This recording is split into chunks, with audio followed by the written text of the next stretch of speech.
I mean,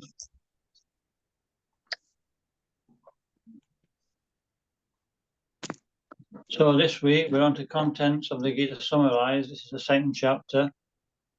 So we can just recap on some important points from the last chapter. And we started where, Dhritarashtra was uncertain about the outcome of the war, and he was asking Sanjaya. And in the purport, it explains that, because he was materially motivated, he was fearful of the Kurukshetra. He also knew that Krishna was on the other side. But, in illusion, we still think somehow or other we're actually going to be successful. And then it starts with Duryodhana. He went to his commander-in-chief, Dronacharya, and warned him about the disciple on the other side who had taught everything to Dhristadyumna. And then he went to Bhishma and, wanted blessings, wanted to inspire Bhishma. And Bhishma just kept quiet because he knew, he couldn't say anything to really encourage him. So he just blew his conch shell. And then we heard how all the conch shells were simultaneously blown. But then the Pandavas blew theirs, and it named the conch shells, so it meant that they would actually survive the war by that virtue. None of the other conch shells were named. And then, they went between the armies, and Arjuna asked Krishna to pull up his chariot. And when he saw that all his relatives were on the other side, he became weak-minded. And Krishna covered him by his, Mahamaya, so he acted like a conditioned soul, and he would ask the relevant questions. And, he gave so many reasons. What was there? There was compassion for the others. There'd be no happiness even if he won. It would be sinful to kill his relatives. What was the other one? It would destroy the dynasty which keeps religious principles in the family. And at the end, he was just completely bewildered and indecisive. And, it mentioned in Bhagavadgita, there's 6 aggressors, which we didn't mention last week, which can, even in Arjuna's situation, even though they were actually seniors, there's 6 aggressors that any ordinary man can kill straight away if they commit these acts. Does anybody remember what they were? Setting fire to one's property. Plundering wealth. Stealing wealth. Stealing one's wife. What else was there? There was 3 others, weren't there? There was kidnapping and 2 others. I can't remember what they were now. But I could tell a story about that. There was one. Shall I tell it, or shall we carry on with him? Tell it. Tell it. Okay. Tell it. Okay, so we have a prison service in the UK, or we did have, and where they distribute books in prisons, but we didn't have anybody to follow up. They weren't allowed to follow up, and see the prisoners. And so one prisoner got this book, and they were reading Bhagavadgita. And he was driving everybody mad. He was going to them and explaining, and he was really fired up. And eventually they got permission to visit the devotees. So he visited this devotee, and what they call them, the screws, isn't it? The prison warders. Hey, go and talk to him. He's driving everybody mad with this Bhagavad Gita. And so he went to see him and said, "Oh, you're enthusiastic reading this. It's wonderful. I've never read anything like it in my life." He says, "Great." He says, "What conclusion did you come to by reading Bhagavad Gita?" He says, "I conclude that when I get out of prison, there's 6 people I have to immediately kill."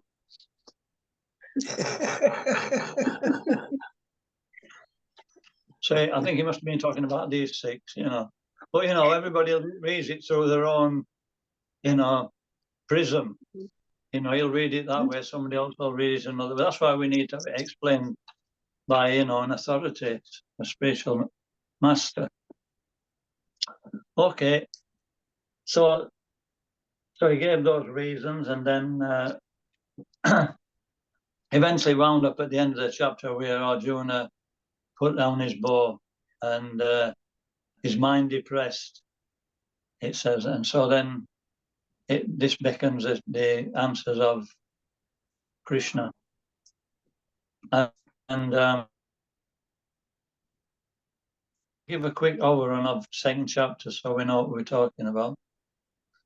That, first of all, in the second verse, it kutas tvam kasmalamidam.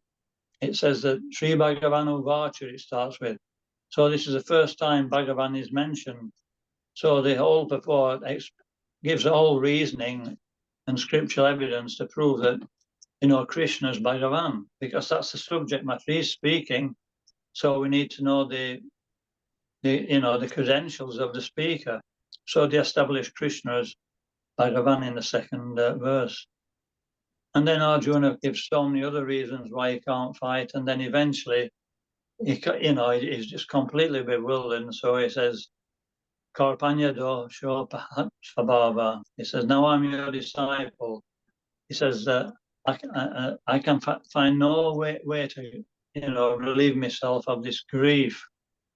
He says, so now I'm your disciple and a soul surrender unto you. Please instruct me. So he surrendered to Krishna, and then the conversation changed from friendship to, spiritual master and disciple. And so immediately Krishna calls him a fool. He says, you're lamenting for something which is not worthy of lamenting. The wise man doesn't lament for the loss of body, with a soul. And all these soldiers, and both me and you, are actually eternal. So that's when all the German devotees, when Prabhupada, a month before he left his body, was in Bhaktivedanta Manor, and the German devotees came over. And Prabhupada, he said, so what have you learned from Bhagavadgita? Or what is the most important thing, first thing to understand in spiritual life? And they were giving all kinds of answers, abandon all varieties of religion and surrender unto me. And he says, no. He said, first thing is we're eternal. He says, unless we understand this point, then we won't be able to understand Bhagavad Gita. So that's the position of a devotee. We realize that we're not the body, we're eternal. And of course, then he says, so therefore, the soul's passing from one body to another, life after life, reincarnation.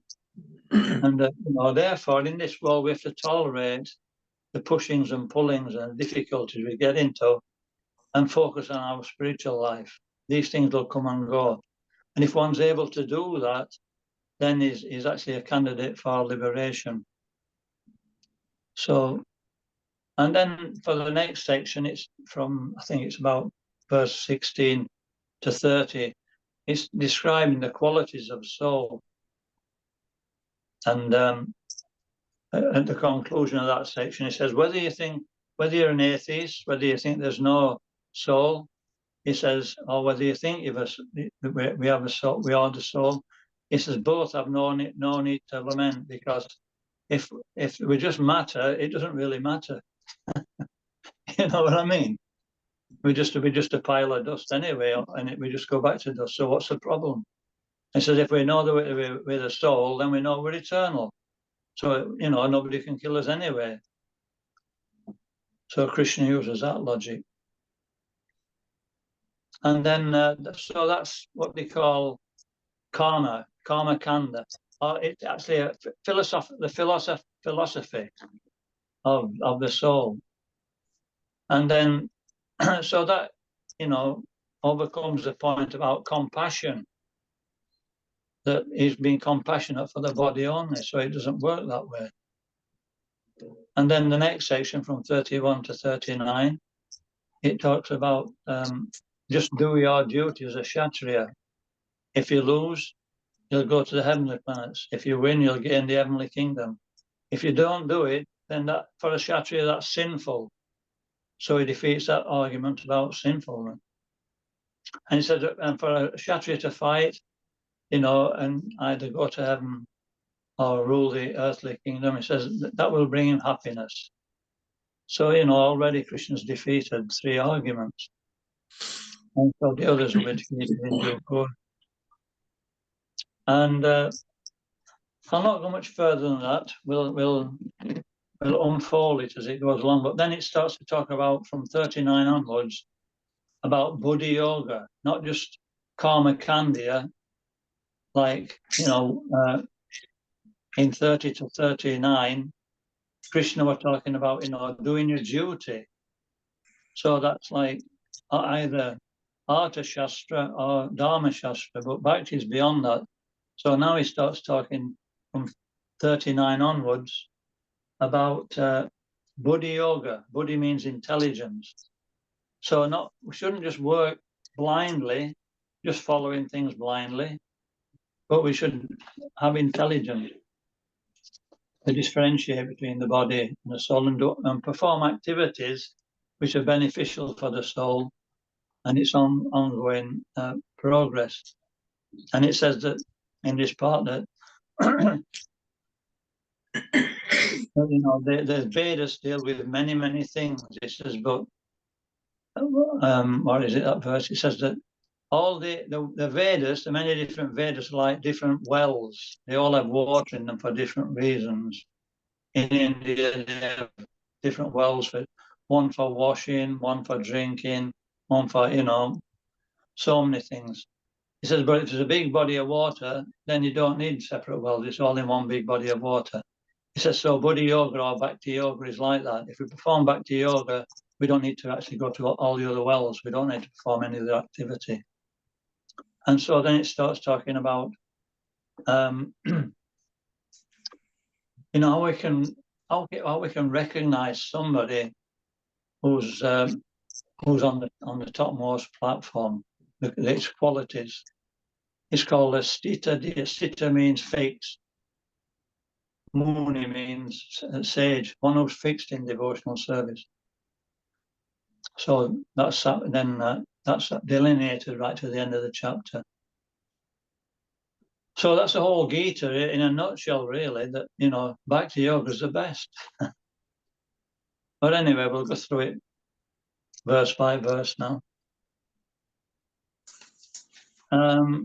So who wants to read first? Maybe Don. Would you like to read? Yep. Next one. Sanjaya said, seeing Arjuna full of compassion and very sorrowful, his eyes brimming with tears, Madhusudana Krishna spoke the following words. Material compassion, lamentation, and tears are all signs of ignorance of the real self. Compassion for the eternal soul is self-realization. The word Madhusudana is significant in this verse. Lord Krishna killed the demon Madhu, and now Arjuna wanted Krishna to kill the demon of misunderstanding that had overtaken him in the discharge of his duty. No one knows where compassion should be applied. Compassion for the dress of a drowning man is senseless. A man fallen in the ocean of nescience cannot be saved simply by rescuing his outward dress, the gross material body. One who does not know this and laments for the outward dress is called a Sudra, or one who laments unnecessarily. Arjuna was a Kshatriya, and this conduct was not expected from him.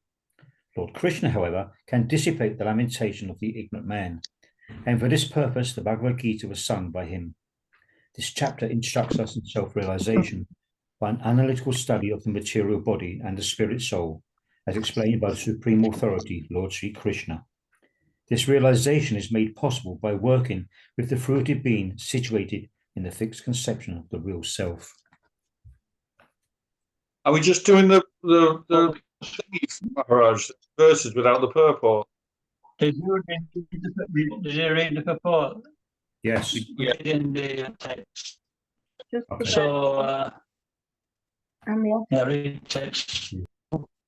Anyway, we'll to Sita Rani. Is it Sita Rani or Sita Takarani? Yeah. Would you like to read that too? The Supreme Person Bhagavan Oh. said, "My dear Arjuna, how have these impurities come upon you? They are not at all befitting a man who knows the progressive values of life. They do not lead to higher planets, but to infamy." Shall I carry on? 3. Oh, hold on. There's lots of pages. I'm lost, eh? 3. O son of Peter, Number 3. Keep reading. Keep reading. there's lots of pages. O son of Preeta, do not yield to this degrading impotence. It does not become you. Give up such petty weakness of heart and arise, O chastiser of the enemy. Carry on. Um, Keep reading until tell you to stop. Okay. yeah. Arjuna said, O killer of the Madhu, O killer of Madhu, Krishna, how can I counteract with arrows in battle men like Bhishma and Drona who are worthy of my worship? 5. It is better to live in this world by begging than to live at the cost of the lives of great souls who are my teachers. Even though they are avaricious, they are nonetheless superiors. If they are killed, our spoils will be tainted with blood. 6. Nor do we know which is better, conquering them or being conquered by them. The sons of Dhritarashtra, whom if we killed, we should not care to live, are now standing before us on this battlefield. Text 7. Now I am confused about my duty and have lost all composure because of weakness. In this condition, I am asking you to tell me clearly what is best for me. Now I am your disciple and a soul surrendered unto you. Please instruct me. Okay. So this is where he takes shelter of Krishna. And then he says why in the next verse. So, Jack Krishna, would you like to read 8 more? Yep. I can find no means to drive away this grief, which is drying up my sense. I will not be able to dispel it, even if I win a prosperous and rivaled kingdom on earth, sovereignty like the demigods in heaven. Number 9. Sanjay said, having spoken thus, Arjuna, chastiser of the enemies, told Krishna, Govinda, I shall not fight, and fell silent. Number 10. O descendant of Bharata, at that time, Krishna, smiling in the midst of both the armies, spoke the following words to the grief-stricken Arjuna. Number 11. The Supreme Personality of Godhead said, while speaking learned words, you are mourning what is not worthy of grief. Those who are wise lament neither for the living nor for the dead. 12. Never was there a time when I did not exist, nor you, nor all these kings, nor in the future shall any of us cease to be. Text 13. The embodied soul continuously passes in this body from boyhood to youth to old age. Soul similarly passes into another body at death. A sober person is not bewildered by such a change. Text 14. O son of Kunti, the non-permanent appearance of happiness and distress, and their disappearance in due course, are like the appearance and disappearance of winter and the summer season. They arise from sense perception, O scion of Bharata, and one must learn to tolerate them without being disturbed. Text Okay. 15. Anyway, complete 15. O best among men, Arjuna, the person who is not disturbed by happiness and distress and is steady in both is certainly eligible for liberation. Okay.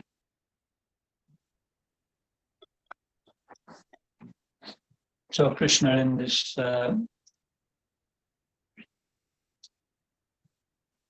in the next section, I explained at the beginning, up to 30, he'll talk about the qualities of the soul and this raises the, you know, the level of understanding beyond the body, you know, and then anyway, we'll go through this section, and if anybody wants to ask any questions, I think that's the best thing to do, because I've explained briefly everything at the beginning.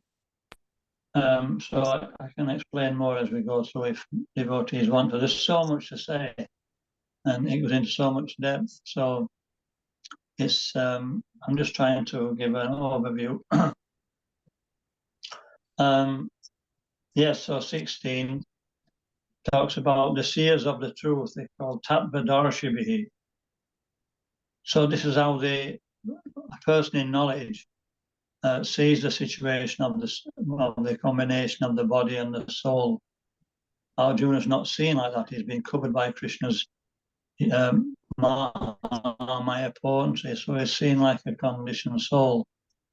He's wanting to save his relatives. He's wanting to enjoy the material world.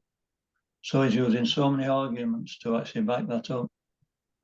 But now Krishna is going to start destroying the arguments from now on. The first one he'll destroy for the next, up to 30, another 15 verses. There'll be the argument of compassion. I mean, not compassionate. He's feeling compassionate for his relatives on the other side. But this section will prove that they're not actually the body anyway. And in this section, that he says, that doesn't mean to say that we can actually just kill anybody. You know, everybody's using the body, or should be using the body, for self-realization. And even those who are using it for sense gratification, they're not to be halted in their particular lifespan.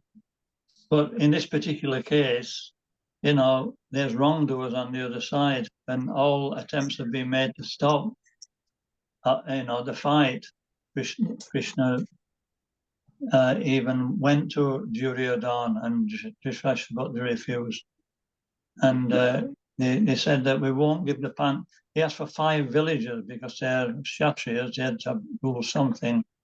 And Duryodhana said, I won't give them enough space to drive a pin. He says, so then, you know, fighting was imminent.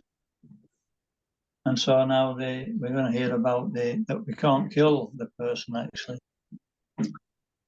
Okay. Who's next to read? Barbara, Matthew, would you like to read? Those overseers of the truth have concluded that of the non-existent material body there is no endurance, and of the eternal, the soul, there is no change. This the seers have concluded by studying the nature of both. That which pervades the entire body you should know to be indestructible. No one is able to destroy that imperishable soul.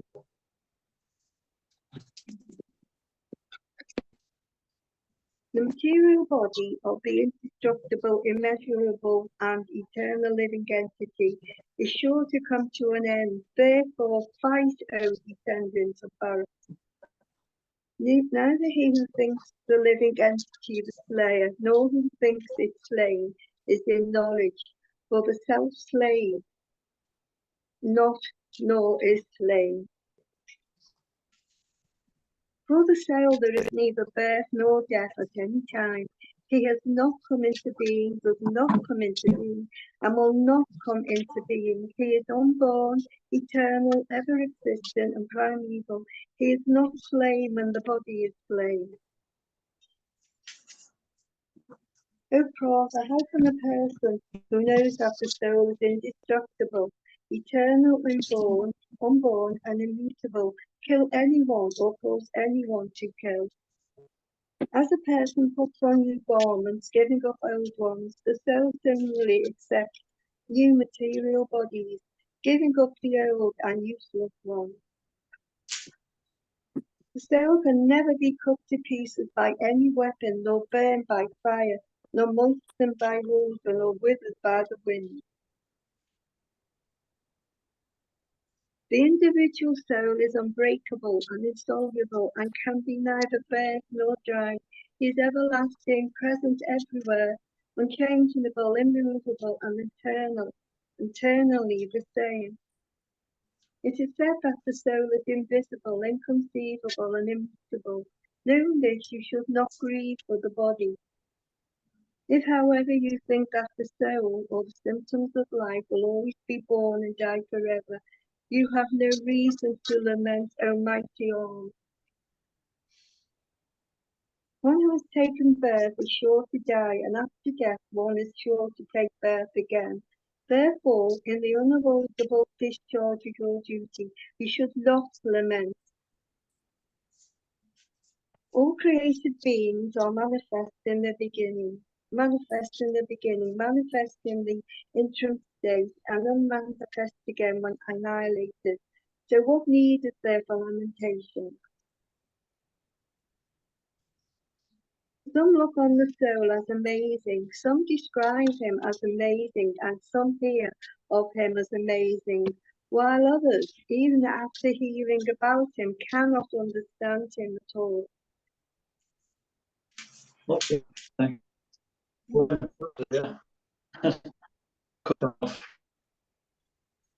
Yeah, so in this section, it mentions that the soul, you can only understand the soul with faith, because we can't see it, it's 1/10,000th part the tip of the hair. And we can perceive that there's a soul, we can perceive that, you know, we can't see the sun, but we know that there's daylight, everything's light. When night time comes, it means the sun's gone over the horizon. So similarly, we can understand the soul's presence by that the body is animate. And when the body becomes worn out and there's what they call death of the body, then there's no life, the soul's left. So these are arguments that can be used for the presence of the soul. But ultimately, because it can't be seen, it can only be philosophically proved.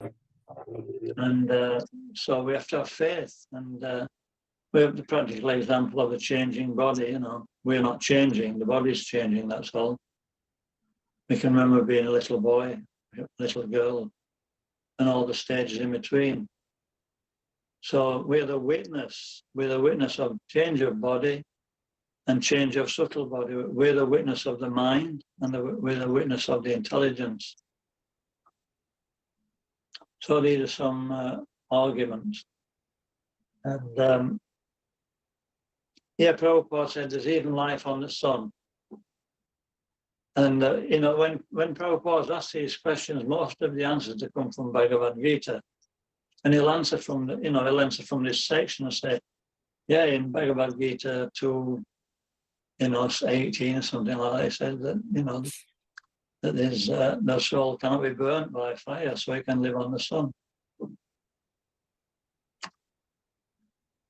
So what number are we on now?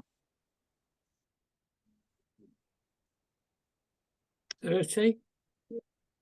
Is it 30? Yeah. So we've got to the end of that section.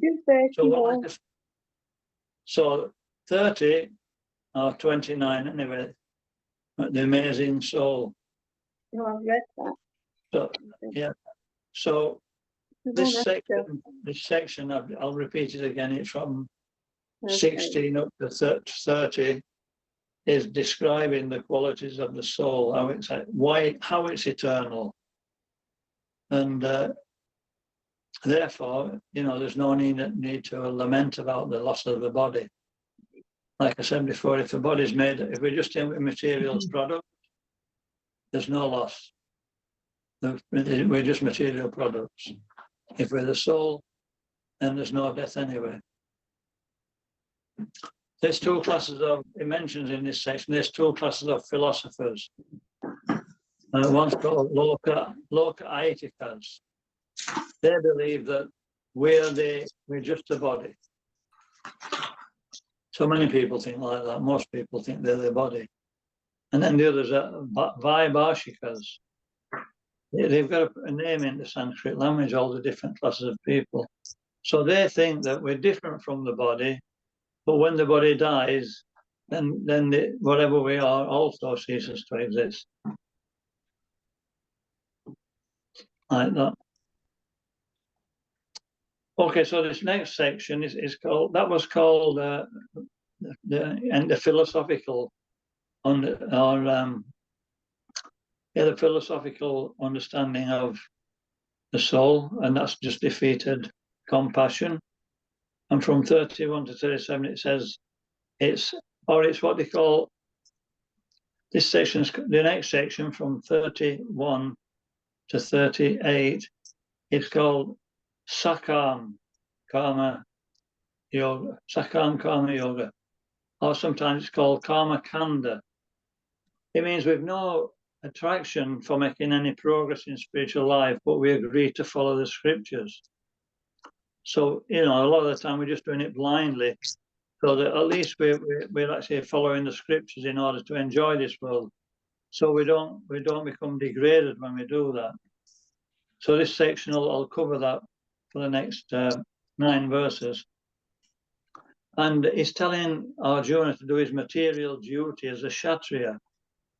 We don't have material duties like the Varnashram gives in the Vedic system.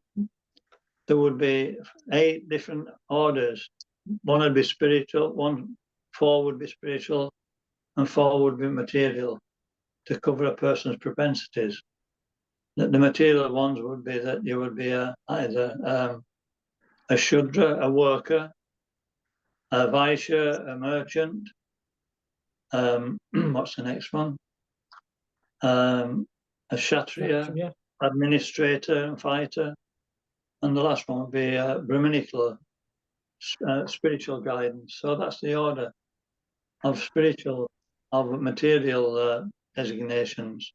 Everybody has something, some of these qualities, but they're all mixed up now. So then the other 4 are the spiritual orders. For making spiritual advancement, it would be like going to school. You'd go to Gurukul and you'd be a brahmachari, and you would learn the science of devotionals, or learn the science of the soul at least. And then at some point you would, 20 to 25, you would either get married or carry on with renounced life and eventually take sannyas. And then after married life, grihastha life would be retired life, and then renounced life, sannyas. And the vanaprastha, and then sannyas. So, society, there was no confusion. Everybody knew where they fitted in the system. Everybody knew what their duty was according to scripture. And so the society was sane and steady. But now we don't have that. Everybody's doing, it's called a hedonistic society, where everybody does what they want, when they want. And so we've all got mixed up propensities. But anyway, I'm just explaining that because here, we still, although we're all mixed, we still have a particular propensity that how we like to work in the world. So we shouldn't change that, but still practice spiritual life alongside. That'll be explained in the 3rd chapter.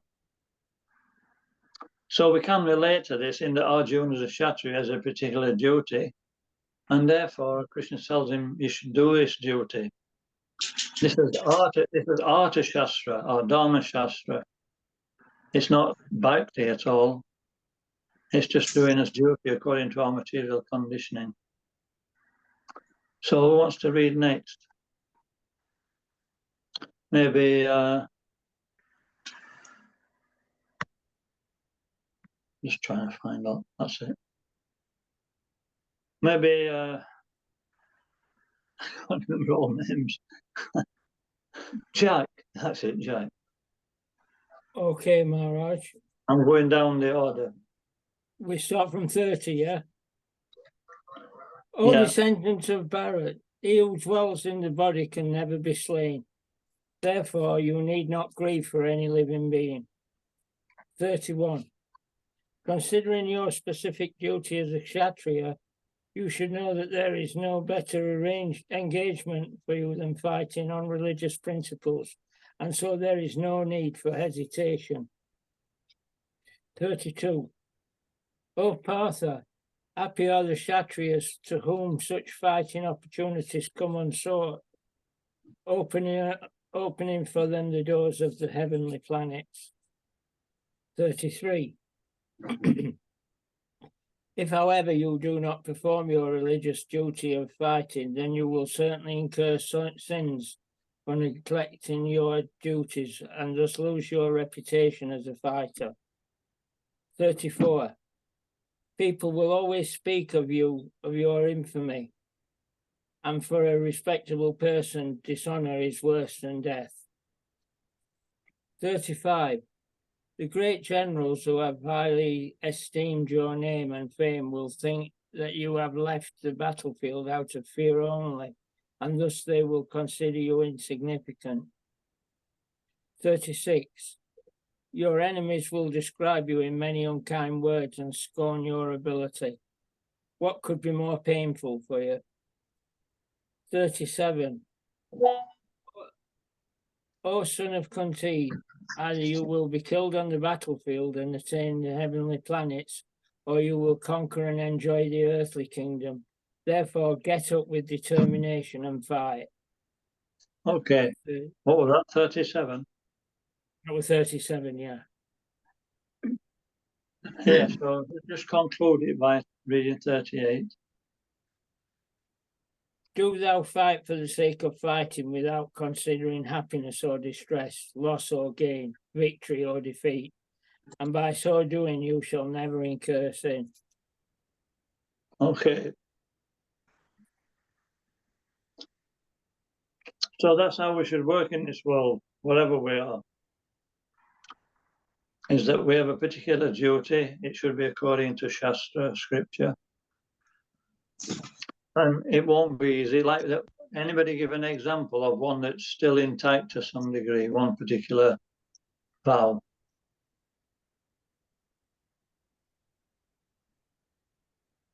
It's a marriage vow. Vivaha Yagya. We're supposed to get married, you know. Not many people do nowadays, I don't think. When we get married, we follow certain vows, and we say, until death, you do part, we do part, right? So, you know, it won't be easy. There'll be a lot of upheavals, but it's better to stick to your particular vow and live it out, because then what happens is that we learn to tolerate. And I didn't mention it, but in verse 2:14, which we covered, the first instruction of the Bhagavadgita is to tolerate. Matra sparshas to kontiashi toshna shupadukada. If you remember, we spoke about happiness, and we spoke about some winter and summer seasons. You know, they come and go. And, you know, sometimes the sun causes problems. Sometimes it's too cold. And, you know, so we can complain, but it's not going to do any good. So we should tolerate and get on with our spiritual duty. So this has come back to that point here. He's telling Arjuna to just do your duty and tolerate. And then you'll not act. You know, you'll be acting according to your duty. And in 33, it says that, you know, you won't incur sin. If you don't do your duty, you will. So that covers karma kanda, or sakam karma. Karma means desire, fulfilling desires. Sakam means full of material desires, but we're intelligent enough to follow scripture. And later on we'll hear about another type of karma, which is more advanced and another type of work. And that's going to be talked about in this next section from 39 onward. It's called Nishkam Karma Yoga. Nishkam means that we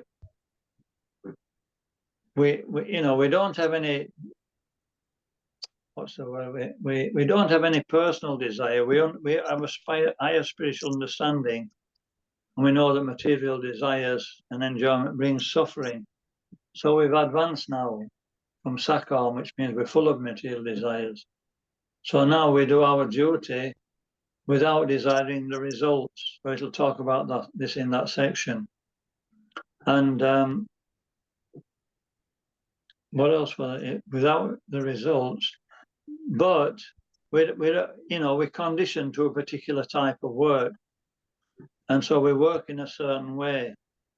We may be, I don't know, name a profession, name a particular work. Some people work with the intelligence, some people work with the mind, some people work with the senses and the body.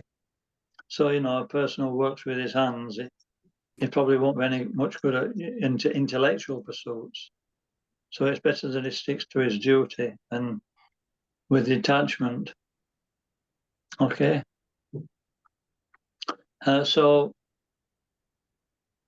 that's Nishkam Karma Yoga, or Buddhi Yoga, or sometimes they call it Sankhya Yoga. It means, Buddhi means intelligence. And so we philosophically understand what we're doing. We're not just blindly following Shastra to get some material enjoyment. Now we understand that material enjoyment is not going to do me any good.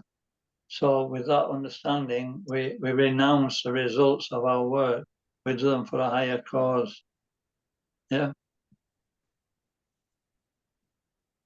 Who's next to read? Vibhu Toil. We're reading from 39, is that right? Yes, Maharaj. 39. Thus far, I have described this knowledge to you through analytical study. Now listen as I explain in terms of working without fruitive results. O son of Pritha, when you act in such knowledge, you can free yourself from the bondage of works. In this endeavor, there is no loss or diminution, and a little advancement on this path can protect one from the most dangerous type of fear. 41.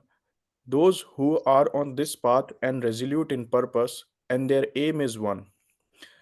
O beloved child of Kurus, the intelligence of those who are irresolute is many branched. Text Okay, 42. so this particular verse means that we have to focus on something in life. So when we focus on attaining a spiritual goal, it's not, there's different spiritual goals. Some are impersonal, some are personal. And especially when we focus on attaining Krishna, then, it stops us from becoming diverted to any other desire. Whereas a materialist, if he's got some desire, then it'll actually be like it'll increase because there will be no satisfaction from it. And he'll keep switching his desire from one thing to another to another. So it says a materialistic person's desires are many branched. But a devotee or somebody who's following the spiritual progress according to Gita, he'll learn to be fixed on a spiritual goal, and that will keep him from, being diverted to all these other types of material enjoyment. Prabhupada actually, he was reading back to Vishwanath Chakrabarti Thakur's commentary on this. And Vishwanath Chakrabarti Thakur says that, if one follows the instructions of the spiritual master without deviation, he says that with heart and soul, he says then success is assured. And so Prabhupada hadn't set off from India at that time. And that's how he became so determined to actually preach Krishna consciousness. Because, Bhaktisiddhanta Saraswati Thakur, he gave him, he said that if you ever get any money, print books. So that's one thing he was aiming for, to print books for distribution. And then he also said at the same time that he said you go to the West and you preach Krishna consciousness in the Western Hemisphere. And so that's that's the second instruction that Prabhupada followed. And because he followed that instruction, he didn't get success straight away. A long way from it, he had to work for 40 years to come to that point. Then when he went to America, he still didn't have any success. In fact, he used to go to the, when he was in New York in the first year, every month or two, he used to go to the shipping kiosk and ask them when the next ship was going back to India. And and then he'd go back again, and the person on the kiosk said, he says, "Why do you come back? You're coming back here every month and asking the same question, but you never go." So Prabhupada kept remembering the instruction of his spiritual master, and he had faith that he would be successful at some point. In fact, he went for a walk on the at the side of the Hudson River in New York, and he used to meet this underground, what they call them, metro driver, and they used to talk together. And one day, this metro driver said to him, "Swamiji, you're not having any success, are you?" He said, "You've no temples, you've no disciples." He says, "You don't have anything." He said, "Oh," he said, "I have everything. Just time is separating me from them." So he had faith in in that order. He says, and another thing, he says, I'm being successful because I'm in this degraded city of New York, and I'm still Krishna conscious. So that's not easy. In fact, Prabhupada said, "I can do this. Bhaktivinoda Thakur can do this, but you can't." So we should never think we can actually be as strong as Prabhupada. Okay, so we've got to, what was it? 42, wasn't it? 41. 42. All right. Oh, yeah, okay.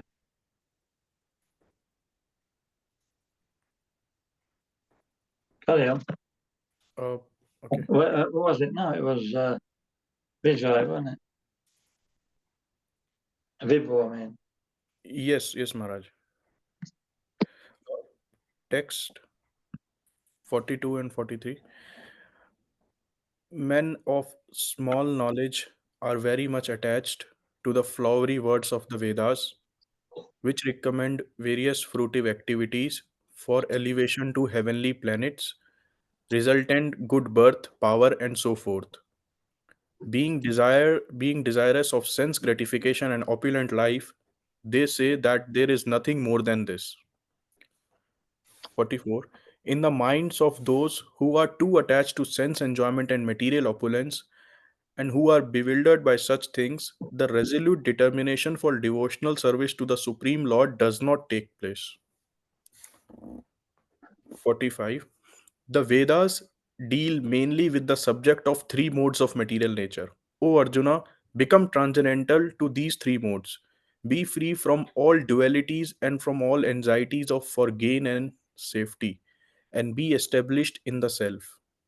Okay. So, yeah, same as I said, previous to this section, we were talking about doing duty. Now, here it's saying that do your duty with a higher purpose. And then, a spiritual purpose. Then we're above the modes of nature.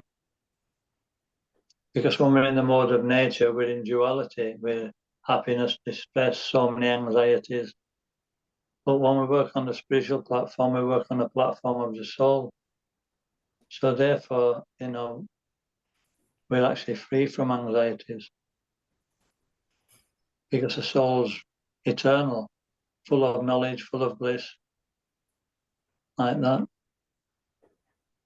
Okay, what's another reader? So many.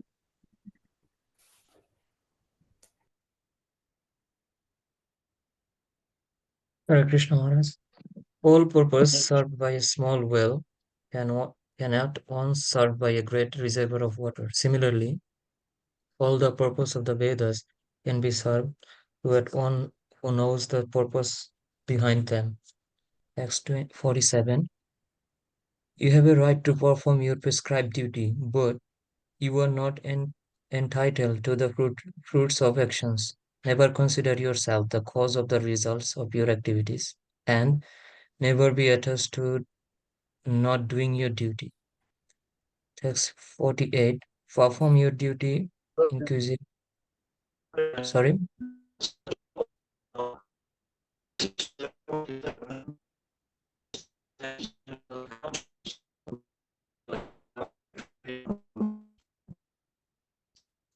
Sounds breaking up, Maharaj. Can't hear what you're saying.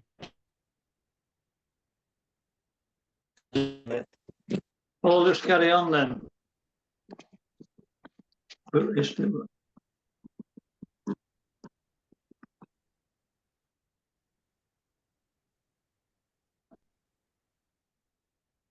Yeah. Watch my lips.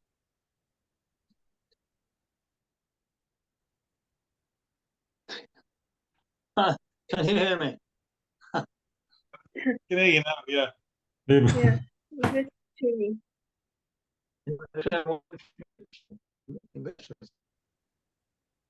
So, yeah, 47, I was saying that's reinforcing what I was saying earlier about doing duty without attachment.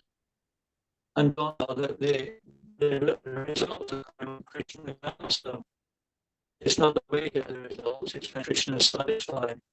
So if we're not getting a result, we should be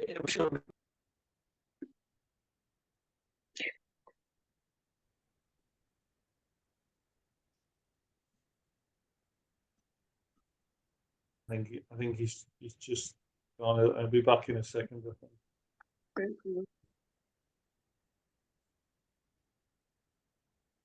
Yeah, here it is. Okay, so we'll stop there. It's 8 o'clock. Yeah. Has anybody Yeah. got anything? Anybody got any